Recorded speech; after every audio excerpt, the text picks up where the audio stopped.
Good morning, all.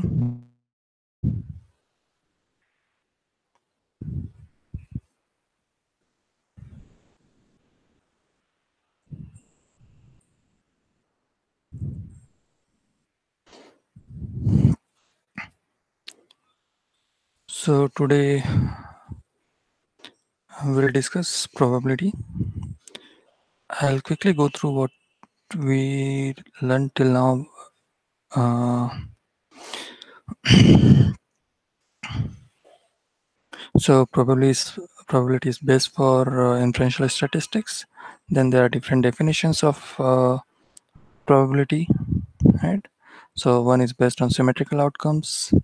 One is a frequentist approach, which is what we'll be using a lot, right? Then weather forecast. Sorry, one example is a frequentist approaches of weather forecast, right? But it also has complications in terms of like what other factors also affect probability. Then there is subjective probability, which is basically it can be a idea of a person that the probability of uh, uh, uh, that 62% of the people uh, uh, support Jones. So you can't have a frequentist approach here, right? So it is more of a idea of a person. So that is also one way of defining probability. Then different we had seen different probabilities, basic concepts of probability, favorable outcomes. So the events which we are interested in. So like all outcomes, all possible outcomes, right? And favorable outcomes, like the one which we are interested out of all the possible outcomes. Uh, we had seen example of what is meant by equally likely, right?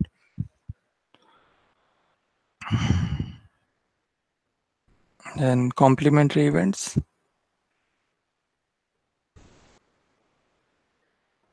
We talked about independent events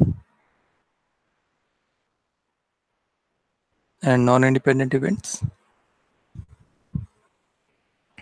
So if events A and B are independent, then probability of A and B will be probability of A multiplied by probability of B, right?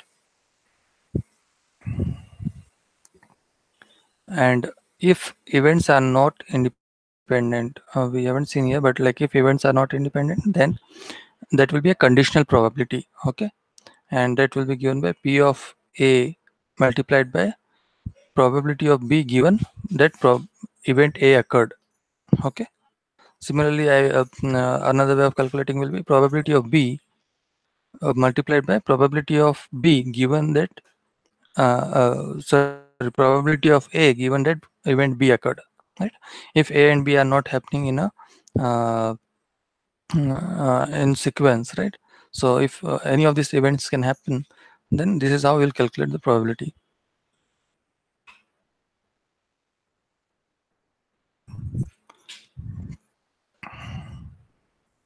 We've seen different examples of independent.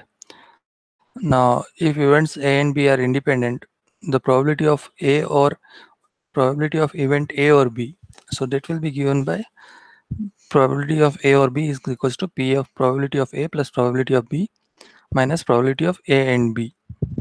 Okay.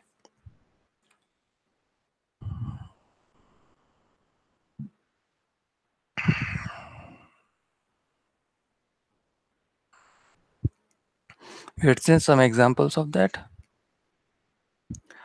Yeah. Negation is also one of the way of calculating probability. So basically, instead of looking for probability of 6 or head, what we can do is like the 1 minus probability of not a 6 and not a head, right? And that since these are independent, so I can calculate probability of not a 6 and probability of not a head, and probability of not a 6 is 1 minus 1 by 6, and probability of not a head is 1 by 2, right? So total probability is 7 by 12. So this is probability of 6 or head. Okay.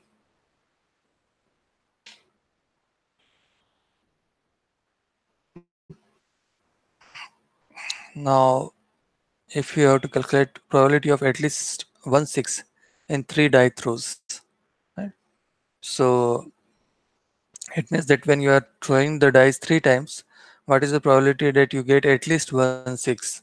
Or suppose you throw a dice, you throw uh, 3 dice together, right? Then what is the probability that at least one of them will get 6?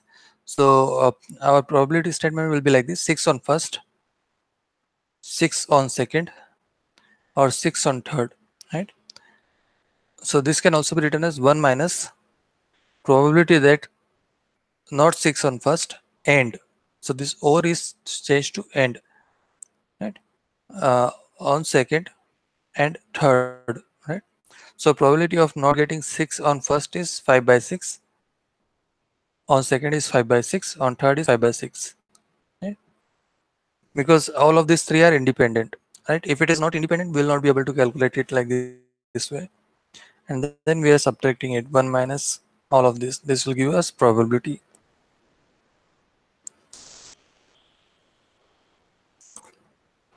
To probability of draw 2 S's from a deck of 52, right? So you need to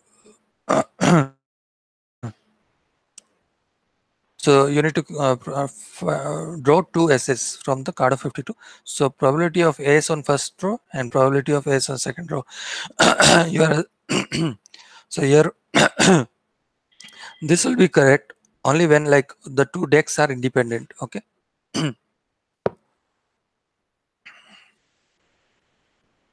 Right. So in this case we can calculate 1 by 169, but if the decks are not independent, right? So that will be the case that this event is not independent if I draw 1s from the 52 cards, right? And if I'm using this same deck again to draw the next card, so this is not independent. So like there will be only 3 S's left to find the remaining 51 cards, right? And these are known as conditional probabilities, right? So again we see that probability of getting two cards P of A and B will be probability of A into probability of B given A, right? So 4 by 52 into 3 by 51. So if A and B are not independent, this is how we calculate probability of A and B, uh, probability of A into probability of B given A. Now what will happen if A and B are not independent for probability of A or B? So that will be equal to probability of A into probability of B, and then there is probability of subtracted by minus probability of A and B, right? And probability of A and B will be like this.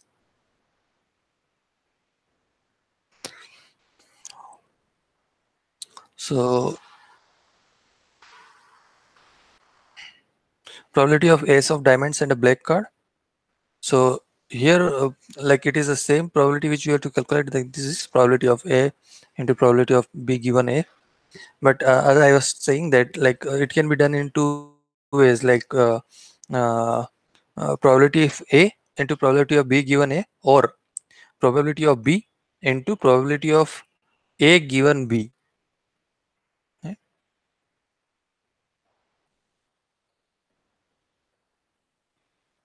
So for case A, probability of ace or a diamond into probability of black into ace of diamond, right? So this will give me a probability of 1 divided by 102, and also I can have this probability as like since two events, like uh,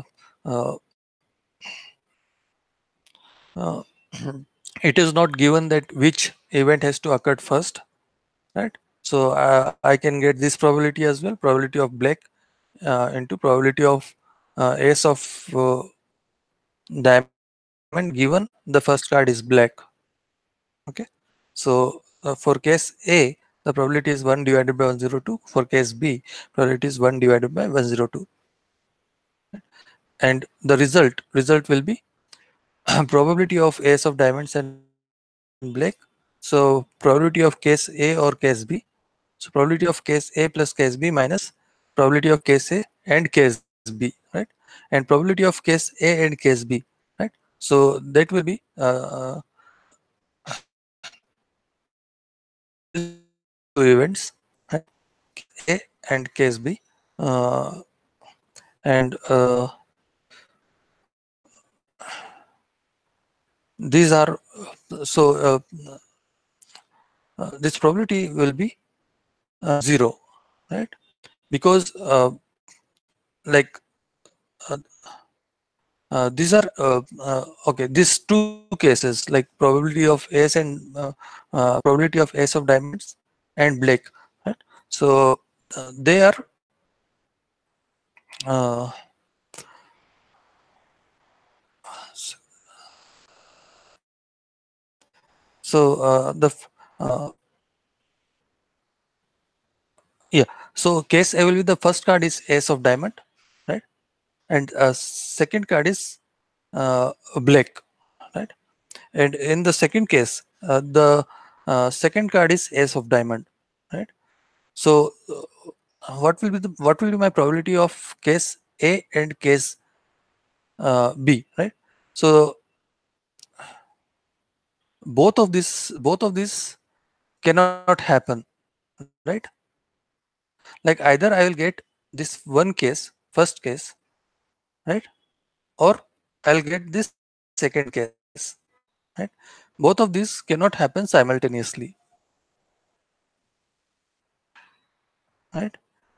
So probability of both the cases, case A and case B, will be 0, right? Uh, okay. So again, I mean to see probability of uh, diamond in the first card and a black given a diamond in the first card will be 1 by 2, 1 divided by 102, right? So this is my one case, right? And my second case will be that the first card is black and the second card is uh, ace of diamond. My first case is that first card is diamond and second card is black, right? Now these two events cannot occur simultaneously, right? One of these two events can occur, right? So that is why here the probability of case A and case B will be 0, right? Now second, we discuss about this birthday problem. So there are 25 people in the room, and what is the probability that at least two of them share a birthday? Like we have to find out the probability of two people sharing birthday, or three people sharing birthday, or four people sharing birthday, or so, right? So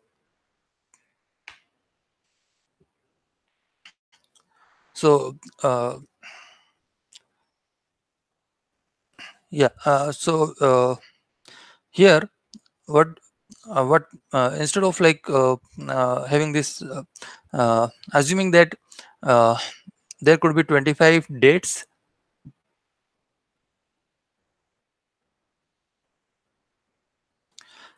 25 days divided by 365. So this is not the answer.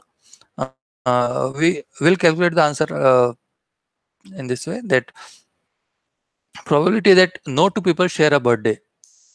What is the probability that no two people share a birthday? That if the first person's birth date is 1st of January, right?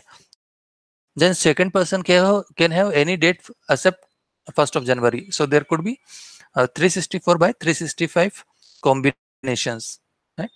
So there could be 364 options, right, out of 365.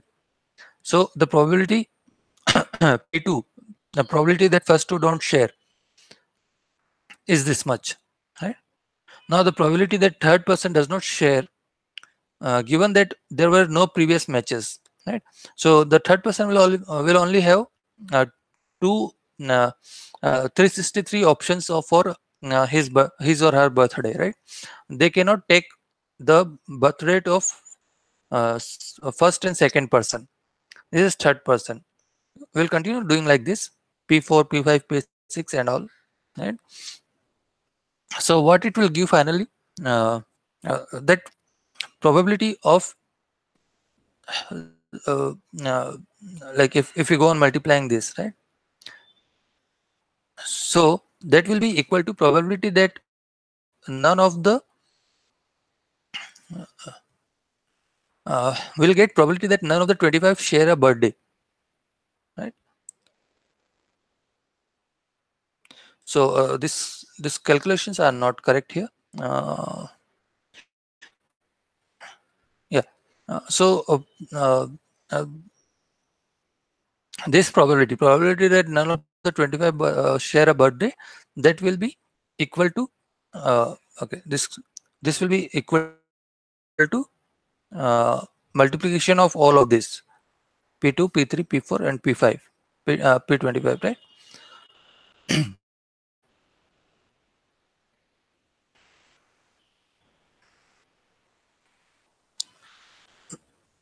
Right, and then we are subtracting from uh, this actually probability of none of the 25 share a birthday. This will be equal to this, right?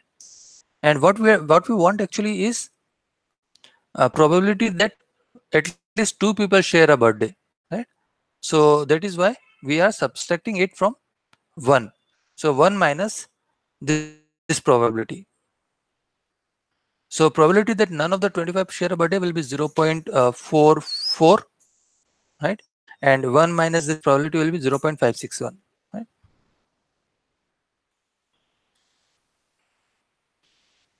So probability that at least two people share a birthday is very high, like it's almost 56%. At least two per, so in a group of 25 people, there is very highly very like very high chances that at least two people will share a birth date, right? Very high chances, like there are 56% chances that they will share a birthday, right? So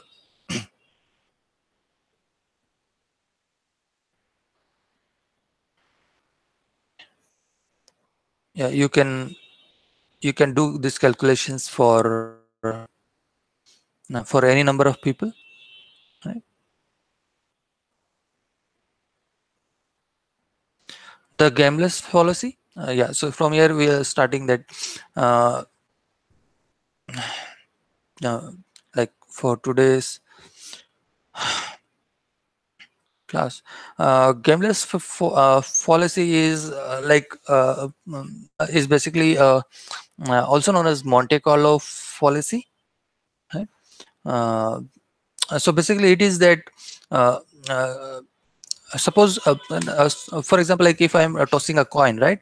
And we are using this frequentist approach. So I told you that uh, after the number of heads will be same as number of tails, right? So what is happening, like if I toss a coin first time, right? So I got a head, right? So what you'll think that since I got already one head, then what a gambler will think that the second one could be a tail, right? With a probability of 50%, right? There are more chances that there are 50% chances that it will be tail. Now the third, but second time also head comes, right? So now third time. So third time the gambler again will think that there are more chances of getting a head, even more than 50%, because first two were heads, right? So third time also if I get head, so a gambler will think that fourth time like that will be definitely an head, definitely a tail, because head is coming from 3 times. So there is more chances of getting a a tail this time, right? And assuming that like the coin is not biased, right? It's a fair coin. So this is what is happening. Like if you flip a fair coin 5 times and gets head each time, what is the probability that it will comes up head on the sixth flip, right? So generally gamblers feel that the probability will be very high, like there are very high chances that you will get a tail, uh, but the probability will always remain 1/2, right? So the probability of getting a head or tail when you flip a fair coin, right, it will always be 1/2, right? Now here the catch is that we used a frequentist approach to find the probability, right? And as per frequentist approach, we thought that as the number of uh, like there will be, like if I go on fixing these coins, fair coin, like there will be equal number of heads and tails. So suppose I'm restricting my experiment to 100, only 100 flips, right? So out of 100 flip, based on frequentist approach, I'll be assuming that 50 times it will be head and 50 times it will be tail, right? Or let's say 45 times it's head and 55 times it is tail, right? So now out of 100 flips, suppose I already got uh, uh, 50 times head, right?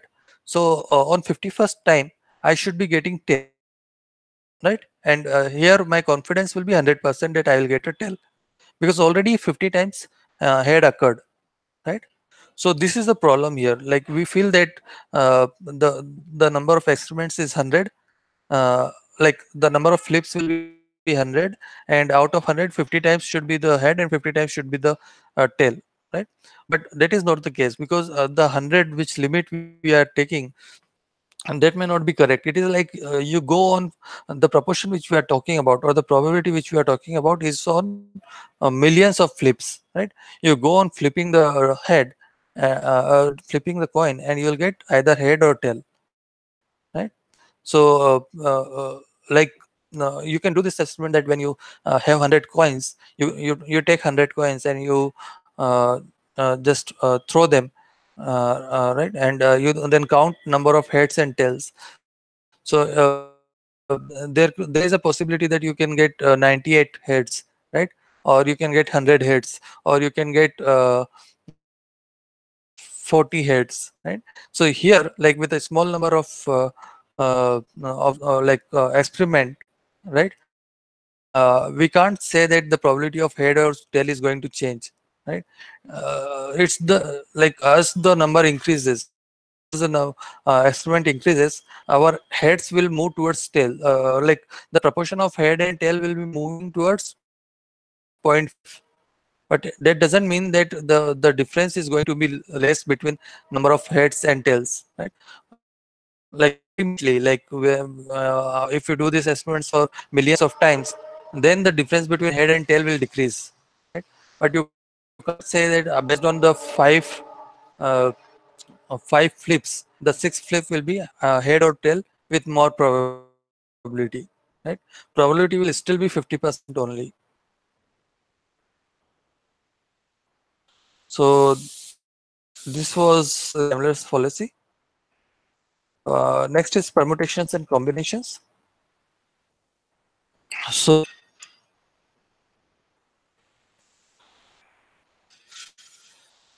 in permutation and combination, we may be doing this for uh, we may be looking into these 4 things. One is like counting the number of possible orders. Like okay, we'll discuss more. Counting using the multiplication rule, counting number of permutations, and counting number of combinations. Okay. So let's say counting possible orders, right? So suppose suppose I have three candies, right? So uh, one is red, one is yellow, and one is green. Now, uh, uh, how many ways I can pick these three candies, right? So I can pick first red, second yellow, and third green, right? Uh, in second case, I can or I can have a red, green, and yellow, or I can have yellow, red, and green, or I can have yellow, green, and red, right? Or I can have green, red, and yellow, or I can have green, yellow, and red. So out of these three candies, I can have these six combinations, right? This is not combinations, but this is permutations, right? So uh, uh, basically, I can have six ways of picking up these candies, right?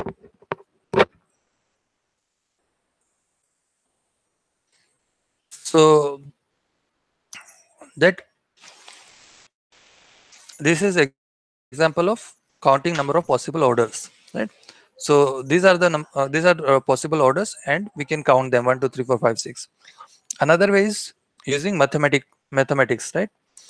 So a number of orders will be factorial n, right? So here 3 factorial, like uh, basically here we were having three objects. So uh, number of possible orders will be factorial 3, which is 3 into 2 into 1, which is 6, right? Or I can have 5 objects. If I have 5 objects, then the number of orders will be like number of different combinations, or definitely it's not yeah, it's not combination, it's permutation. So number of different combinations permutations will be factorial 5. So 5 4 3 2 1, which is 120. So you'll see 120 different ways of arranging 5 candies. Okay. So multiplication rule, this is multiplication rule only, right? Factorial 5 or factorial 3. This we can use for uh, other purposes as well. Like suppose I want to know like how many different uh, uh, uh, ways of dining I can have, right? So if there are three soups, and if there are six entries, and if there are four desserts, right? So what, how many combinations I can have? So I can have one soup from here, I can have one entry from here, and I can have one dessert from here, right? Basically I can have second group, a second soup from here, first entry from here, first dessert from here, right? Similarly, like third soup from here, first entry from here, first dessert from here, right? So I can form different orders. So using multiplication rule, I can then directly like this many possible orders could be there, like 3 into 6 into 4, so 72. Okay.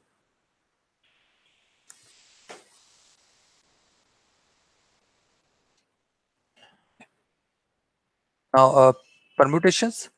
So permutation is basically choosing two pieces from a set of four, right? So basically I have four balls, red, yellow, green, and brown. So out of these four balls, I have to choose two balls, right? And if you see, like here order matters. Order matters means like what ball I am taking first and what ball I am taking second. So you can see that red and yellow, right? Red first, yellow second, and yellow and red. So yellow first and red second. So if you look from the group, like n- if you see that if you see two balls in your hand, one is red and one is yellow.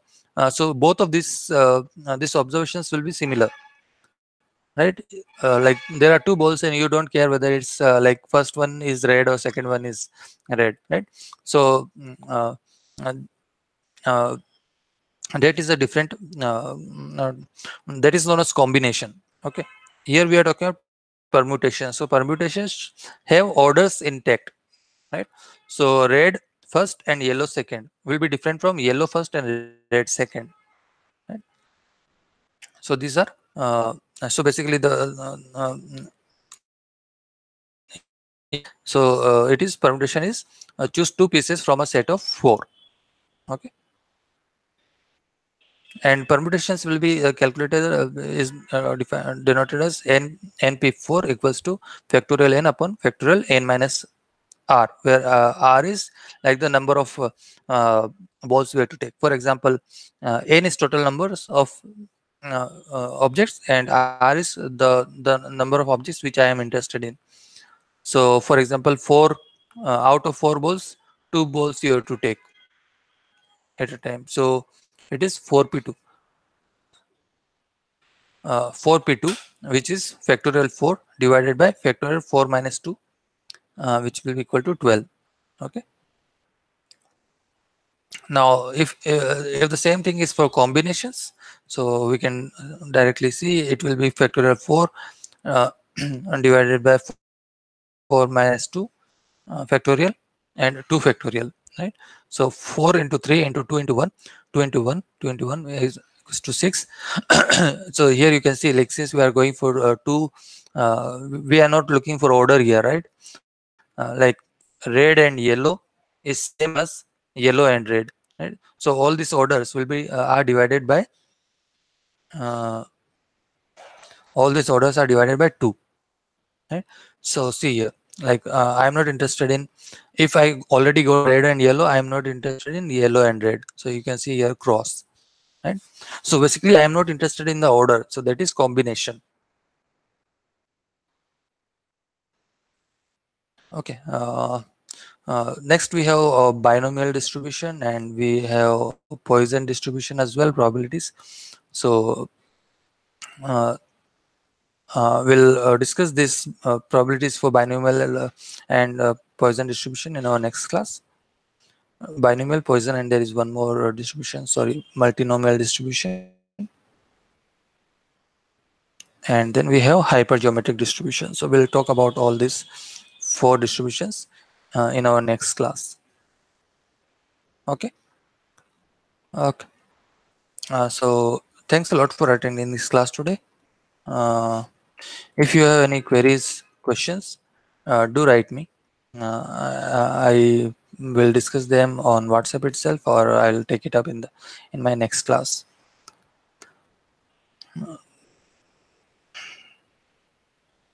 Thanks again for attending the class.